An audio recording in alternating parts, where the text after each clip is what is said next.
Assalamualaikum warahmatullahi wabarakatuh. Pagi untuk semuanya nih. Pagi menjelang siang ya. Alhamdulillah teman-teman, aku habis sarapan dan tadi ceritanya aku dari tutorial pemakaian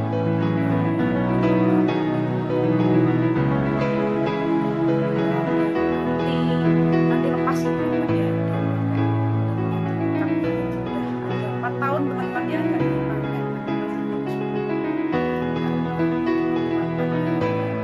Ingin tahu bagaimana caranya memasak tutorial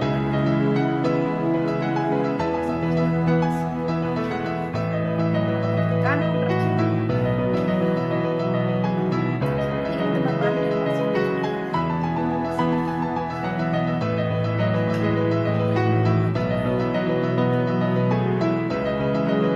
ini teman-teman, ini adalah asli ori ya teman-teman ya. Jadi pada kiranya ini solusinya cuma pemakaian sabun Taiwan.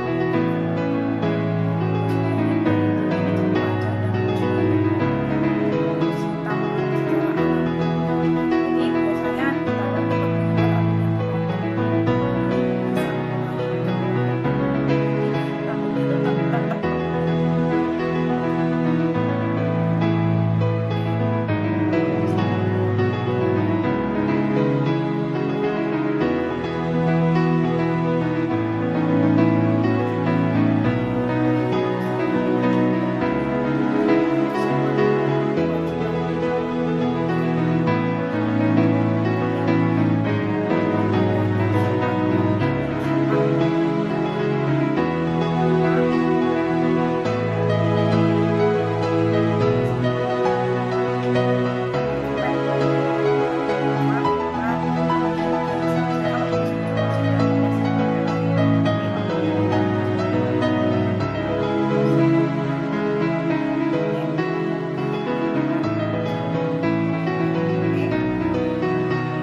karena hari-hari setiap hari itu aku cuma sama seperti itu.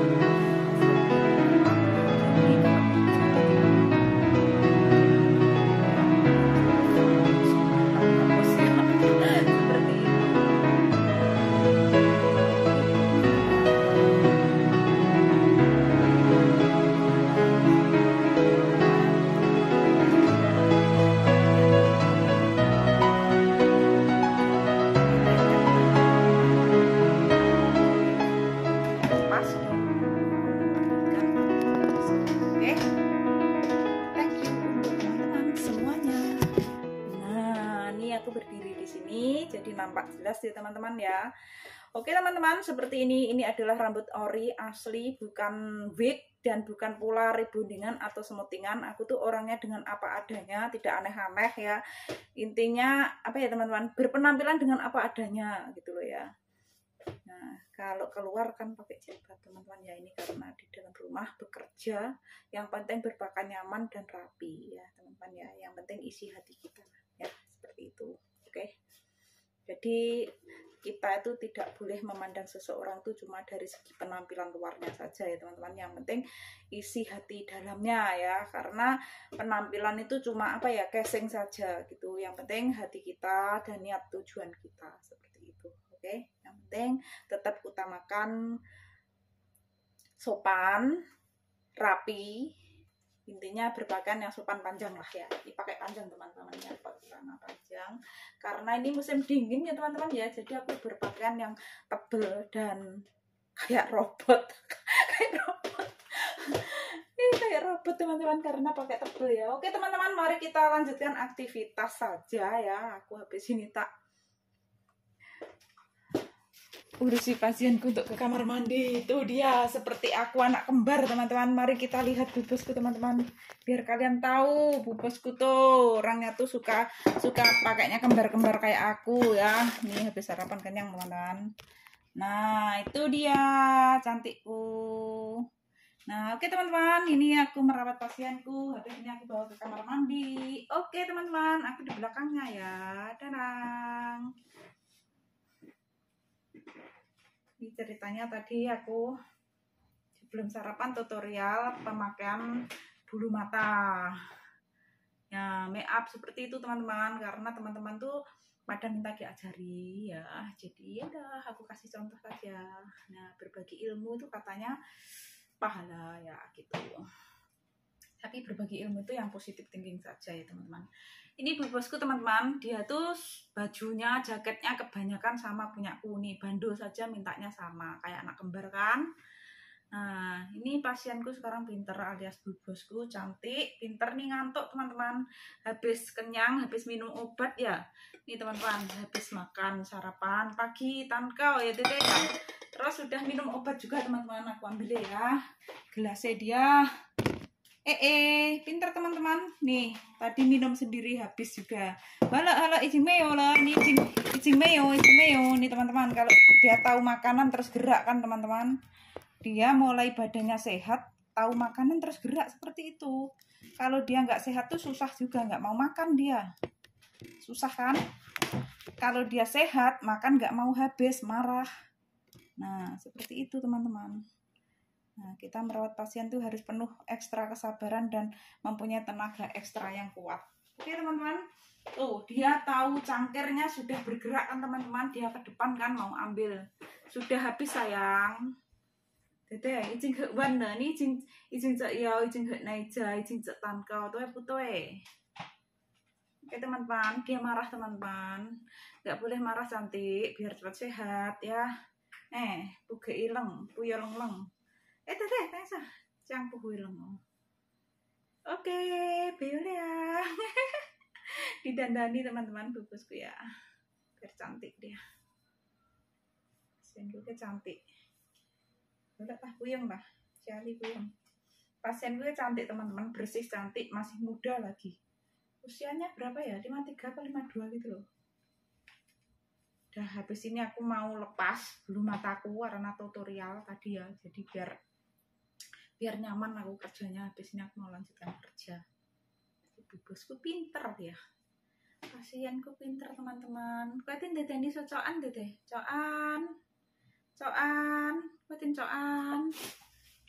Mulutnya dilap-lap teman-teman, mulutnya kotor teman-teman, habis makan pagi teman-teman. Pinter makan sendiri. Ini tadi hari ke-18 dia sakit teman-teman, tapi udah pinter kembali ya. Oke, pinter teh hapang, cayo. Ini teman-teman, aku kasih cerita pagiku ya teman-teman, aktivitas pagiku ya. Dari pagi bangun subuh aku ya, biasanya subuh aku kalau nggak ngaji sebentar tidur lagi ya. Habis tidur lagi, tadi tidur lagi teman-teman, aku bangunnya jam 7.28 menit ya. Aku langsung ke kamar mandi, gosok gigi, cuci muka, terus aku wudhu, habis itu masuk ke dapur, siapin telurnya bos yang sudah kukus kemarin malam, terus siapin roti, siapin buah. Udah selesai, terus aku taruh di ruang tamu ya, di dekat tasnya untuk kerja, bawa ke kantor. Terus habis itu aku masuk ke kamar, sholat duha sambil menunggu bosku keluar dari kamar untuk pergi kerja dan sambil menunggu bosku bangun tidur, alias pasienku cantik ini. Nah seperti itu hari-hari setiap harinya. Terus habis itu aku bantu pasienku untuk ke kamar mandi, gosok gigi, cuci muka, ganti pampers gitu.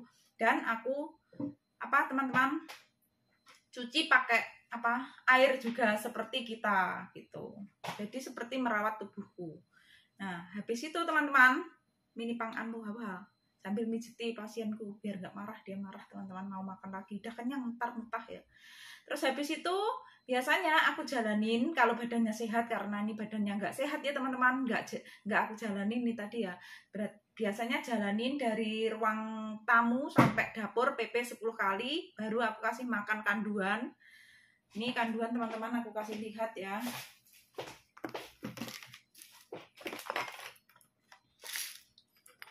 Ini Kang Mamang, ini teman-teman aku kasih makan kanduan, kanduan.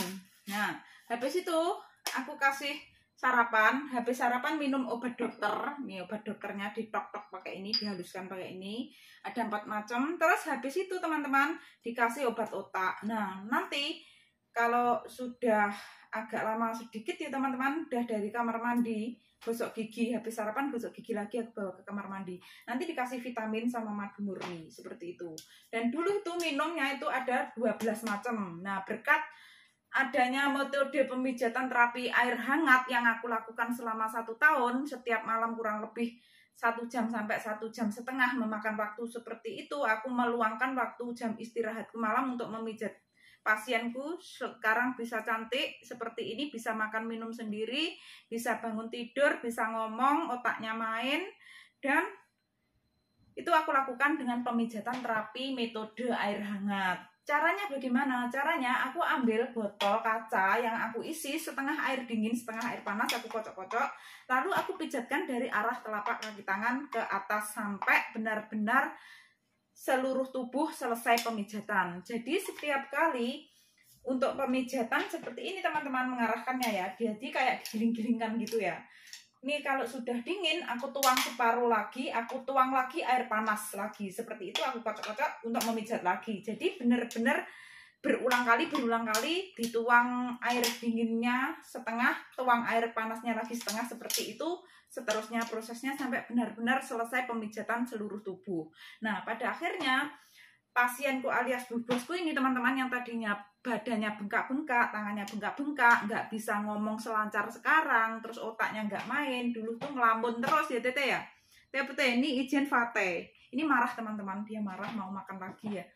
Nah, itu sekarang nggak apa teman-teman, nggak melamun, nggak bengkak-bengkak lagi, normal seperti kita, cantik, tangannya cantik, nggak bengkak kan. Dulu bengkak kayak beri-beri teman-teman, kita tekan gini nggak balik ya, sekarang balik. Udah 8 tahun ini, dan lepas dari kursi roda, bisa makan minum sendiri, tahu namaku. Bahkan sakit parah kapan itu ya teman-teman ya, berapa ya, 2 minggu yang lalu ya, baru 2 minggu yang lalu tuh minggu tanggal 4 bulan 12 2022 itu sakit parah dia, sudah biru sampai mulutnya biru, bibirnya biru, terus mukanya biru, tangannya biru yang kiri, badannya dingin semua. Itu besoknya itu bosku coba tanya, dia tuh nggak ingat loh teman-teman, ingatnya namaku loh. Kalau aku tanya dia mau ngomong, kalau bosku nggak mau ngomong. Terus bosku panggil aku, disuruh nanya ibu bos, tes pasienku, seperti itu. Nah, rawatlah pasien kita itu seperti merawat keluarga sendiri. Insya Allah ya cepat sembuh seperti yang kita harapkan. Dan apa ya teman-teman ya, pasiennya pun nurut sama kita gitu loh ya. Jadi pasiennya pun juga sayang sama kita juga, seperti itu. Itu yang aku alami teman-teman. Dan pada akhirnya pemijatannya itu berhasil teman-teman. Dan pada akhirnya Bu Bosku alias pasienku lepas dari 8 macam obat ya. Sekarang tinggal minum 4 obat saja, yaitu obat kanduan, terus dokter dari rumah sakit, terus obat otak sama vitamin saja. Yang 8 macam obat yang mahal-mahal, ramuan mahal sudah ditinggalkan, kayak sarang burung walet. Nah, ini bosku beli lagi segini teman-teman, katanya bosku tuh 2 kali gajiku, tapi nggak tahu gajiku saat gaji masih gaji normal dulu apa sudah gaji rasa pabrik, aku kurang tahu ya. Sekarang kan gajiku sudah gaji rasa pabrik ya, ART resmi tapi gaji rasa pabrik lebih dari gaji normal Taiwan, seperti itu. Ini sudah nggak minum. Dulunya tuh minum banyak teman-teman, mahal-mahal ya, minumnya tuh mahal-mahal, pokoknya makan uang banyak lah ya pengeluarannya bosku dulu. Semenjak 8 tahunan lebih ini bosku pengeluarannya sedikit berkurang banyak banget ya. Makanya bosku tuh nggak pelit ke aku, ke anakku, ke ibuku, jutaan puluhan juta nggak pelit. Karena apa? Kemungkinan besar dalam hatinya bosku tuh memikir ya, dibandingkan dengan pengeluarannya Bu Bosku, udah hilang obat 8 macam untuk menaikkan gaji aku, untuk mencukupi semua kebutuhanku, kan di sini dicukupi semua ya teman-teman. Dari HP pun aku nggak beli teman-teman, beli di sini sekali itu gantiin punyanya temen ya, tuh punyanya temen dulu 1.500 setara uang Indonesia 750-an ribu lah ya kurang lebih ya. Zaman tahun 2015 2013 nggak ada segitulah, terus ya lebih rendah. Nah itu teman-teman, sama satu dapat dari tanteku bayar hutang ya, tanteku bayar hutang dibayar HP. Lainnya itu bosku semua yang beliin 8 buah HP total, tapi sekarang tinggal bisa kepake 3, tapi yang aku aktifkan tetap satu satu saja yang aku aktifkan, yang HP 2022 Implek gini teman-teman. Sama bosku diisi lengkap paket internet, kartu, dan lengkap dompet yang aku pakai ini sekarang ya. Tuh, luar biasa teman-teman. Dan di sini tuh bebas teman-teman. Bebasnya apa? Aku bebas makan, kesukaanku Indonesia, boleh masak, bebas gasnya gitu. Bukan diberi kebebasan aku berkeliaran, enggak. Justru aku di sini 10 tahun hampir ya nggak pernah libur, cuti libur pribadi. Aku tuh lebih menikmati istirahat di hari Sabtu Minggu. Karena apa? Karena hari liburnya bos aku justru merdeka teman-teman. Di hari Senin sampai hari Jumat aku sudah mengatur jadwal kerjaku. Contohnya ini nanti aku membersihin dapur ya, karena jadwalku kan 1 minggu. Biasanya hari hari Selasa dan Kamis kan di rumah sakit, tugas rumah sakit ya teman-teman. Nah kalau hari Selasa itu pulangnya malam sampai setengah 8 sampai rumah. Biasanya teman-teman sebelum ke rumah sakit, kalau sholatnya asar kan otomatis aku di rumah sakit nggak bisa sholat ya, aku sholatnya langsung aku qodho duhur sama asar gitu. Nanti pulangnya kita qodho lagi maghrib sama isya seperti itu. Jadi tetaplah kita teman-teman bisa mengatur waktu kita, dan tetaplah kita menjalankan kewajiban kita dimanapun kita berada, dan pintar-pintar kita untuk mengatur waktu di luar negeri dan mengatur keuangan tuh yang utama juga ya teman-teman ya. Jadi intinya di sini kurang lebih hampir 10 tahun aku nggak pernah namanya mengambil cuti liburan pribadi untuk happy-happy, untuk main-main, nongkrong-nongkrong, nggak ada waktu seperti itu teman-teman ya. Jadi lebih baik aku nikmati untuk tidur, makan tidur. Sabtu Minggu justru makan tidur, ada bos di rumah di hari libur ya. Karena apa? Karena Sabtu Minggu bos itu bangunnya pada siang, bos juga siang. Kalau aku sih bangunnya sudah dari subuh ya. Udah bangun, subuhan, tiduran lagi, kadang kita tertidur nanti bangun, sholat duha, masuk lagi ke kamar sampai menunggu bener-bener bu bosku tuh bangun. Nanti aku disuruh bangun sama bosku, disuruh bangunin bu bos. Biasanya aku dipanggil sama bosku, ditok-tok-tok pintuku, ini bangunin bu bos. Tuh, bu bos sudah bangun, ya udah aku baru keluar dari kamar. Kadang tuh sampai jam 10, setengah 11, jam 11. Jadi kita tuh sarapan siang Sabtu Minggu, jadi sarapannya plus makan siang. Nah, walaupun rumahnya Sabtu Minggu tidak aku bersihin, itu tetap bersih teman-teman ya. Karena apa? Di hari Sabtu sampai di hari Senin sampai hari Jumat itu aku bersih-bersih rumah, mengatur membersihin dapur, ruang tamu, kamar, gudang lah, jemuran, itu sudah bersih semua, dan aku pel-pel gitu hari Jumatnya. Jadi hari Sabtu dan hari Minggu itu tetap santai gitu loh. Jadi kita harus pintar-pintar mengatur waktu di luar negeri, dan manfaatkanlah waktu di luar negeri itu yang baik sebaik mungkin ya. Manfaatkan yang bermanfaat dan yang menghasilkan. Jangan buang-buang waktu yang tidak penting ya, karena waktu itu tidak bisa kita putar ulang kembali. Intinya seperti itu. Karena apa? Karena kita di luar negeri itu kesempatan emas ya. Jadi tidak semua orang bisa masuk ke luar negeri, karena orang yang masuk ke luar negeri itu pilihan teman-teman ya. Orang pilihan, maksudnya orang pilihan harus sehat jasmani, rohani, bisa menguasai bahasanya. Intinya yang jelas sehat rohani dan jasmani. Ya, kita bersyukur alhamdulillah. Berarti kita masuk ke luar negeri, kita masih diberi kesehatan jasmani dan rohani. Jadi orang-orang yang merendahkan pekerjaan babu, TKW, TKI, itu dia iri teman-teman, nggak mampu, belum tentu dia itu bisa masuk ya. Jadi nggak boleh seperti itu ya. Apapun pekerjaan kita, jangan pernah menghina sesama ya. Kerjaan apa saja itu di mata Allah tuh sama, asalkan kita bekerja yang halal, ikhlas untuk keluarga. Karena apa? TKW itu pahlawan devisa negara selain pahlawan untuk keluarga. Ya, seperti itu. Aku ngomong seperti ini pernah direndahkan orang, teman-teman. Aku kerja sebagai seorang babu, ya. Tahun 2017 aku pernah direndahkan seseorang. Ya, nggak apa-apa sih ya. Aku sih santai orangnya.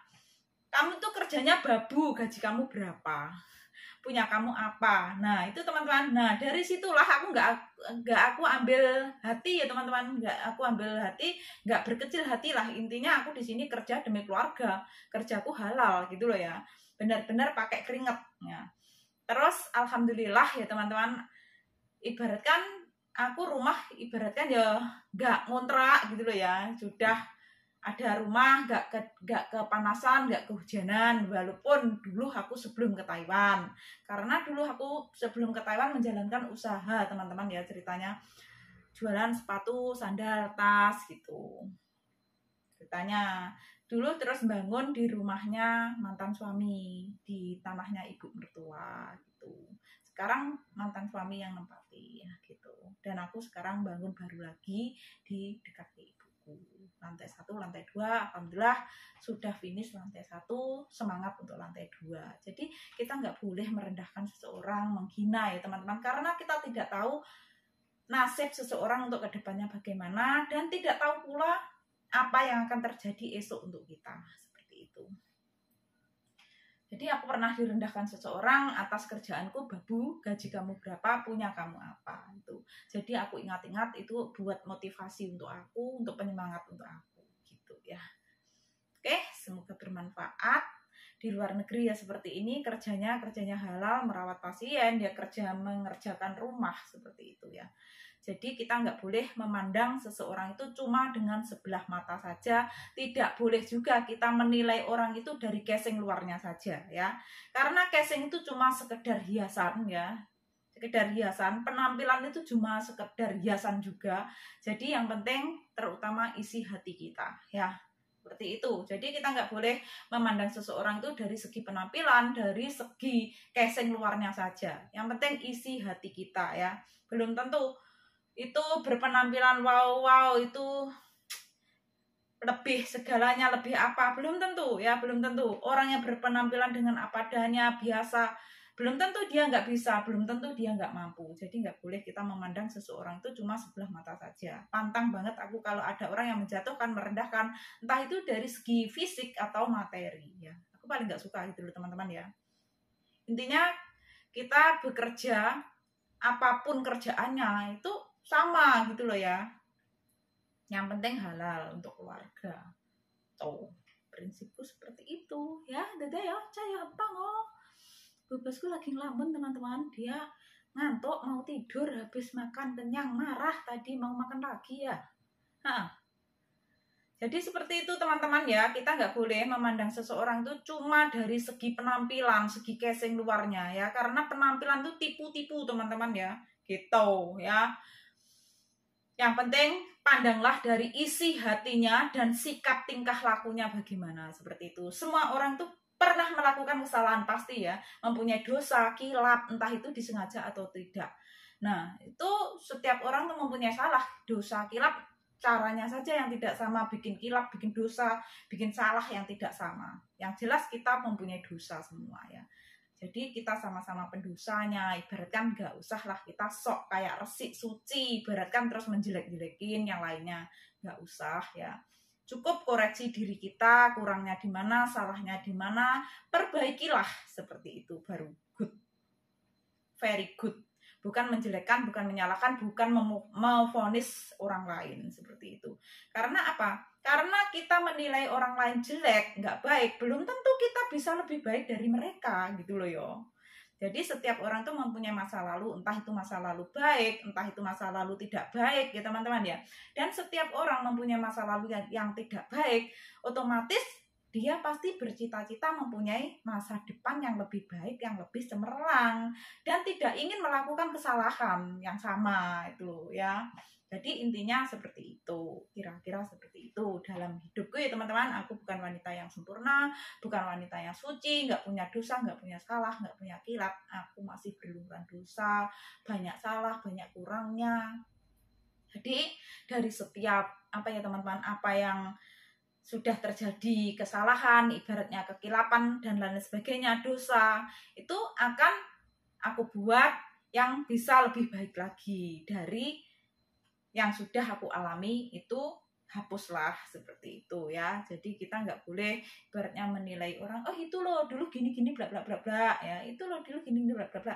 Kamu dosa gitu, menjelek-jelekin, mengolok-ngolok, menggibahin, nggak taunya orang yang kita gibahin itu sudah bertobat, sudah merubah, bisa menjadi lebih baik. Yang dosa kamu, bukan orangnya yang kamu gibahin, gitu loh teman-teman ya. Jadi kita nggak boleh mau vonis seseorang ya, menghakimi.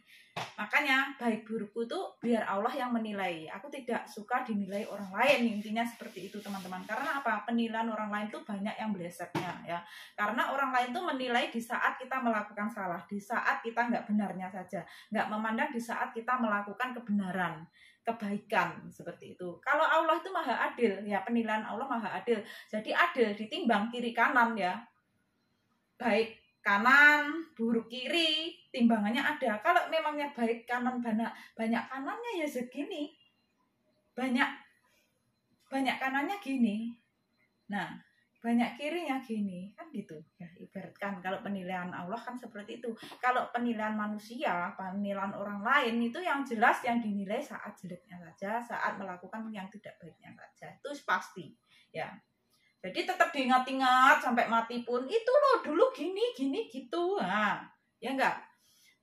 Dan lupa akan kebaikannya di saat melakukan kebaikan, di saat melakukan kebenaran gitu.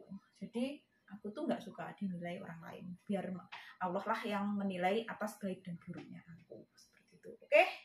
Jadi kita nggak boleh memvonis atau menghakimi seseorang atas kesalahan seseorang, terus dibuat gibahan untuk dibicarakan panjang kali lebar ya, karena belum tentu kita lebih baik dari mereka. Yang dianggap rendah belum tentu rendahan, yang dianggap hina belum tentu hina gitu teman-teman. Intinya cukup koreksi diri kita sendiri, perbaiki apa yang kurang dalam diri kita, itu lebih indah. Jadi gak usah ikut campur urusan orang lain, gak usah intinya apa ya teman-teman, ngomongin orang lain, cukuplah urusi diri kita sendiri dan keluarga sendiri. Kita ngurusi diri kita sendiri belum tentu benar, ngapain ngurusi orang lain, ya enggak?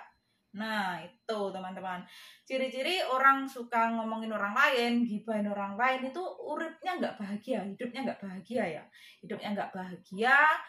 Kalau orang ciri-ciri orang bahagia itu nggak ada waktunya untuk mengurusi orang lain, nggak ada. Cuma fokusnya dalam dirinya sendiri, keluarganya sendiri, dan kesibukannya sendiri.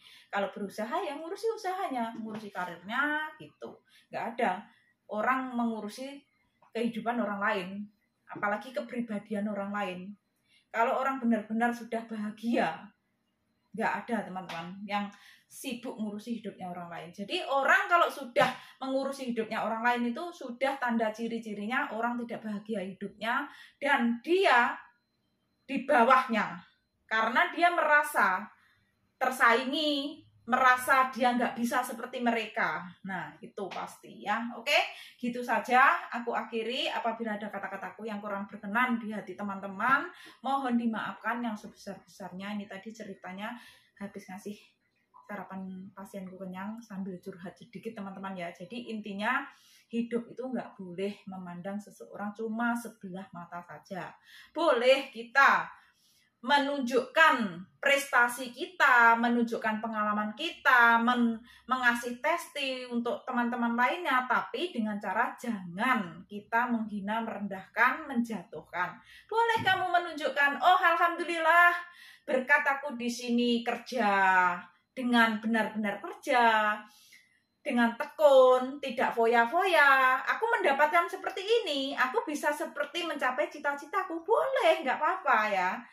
Nah, jadi kalau yang ngomong sombong, pamer, riak, bla bla bla itu nggak pengalaman ya. Orang otaknya cuma negatif saja, gitu ya teman-teman. Itu adalah suatu apa ya? Tanda syukur, ungkapan kata hati untuk memotivasi yang lainnya juga. Jadi lainnya biar juga ikut hati-hati dan semangat dalam kerja dan mengatur keuangan biar sukses, paham gitu teman-teman ya.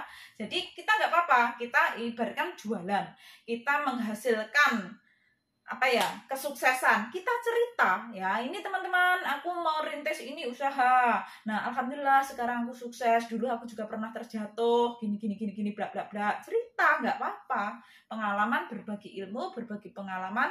Kalau orang lain ikut termotivasi, tersemangati, dia ikut sukses, pahala untuk kita ya. Jadi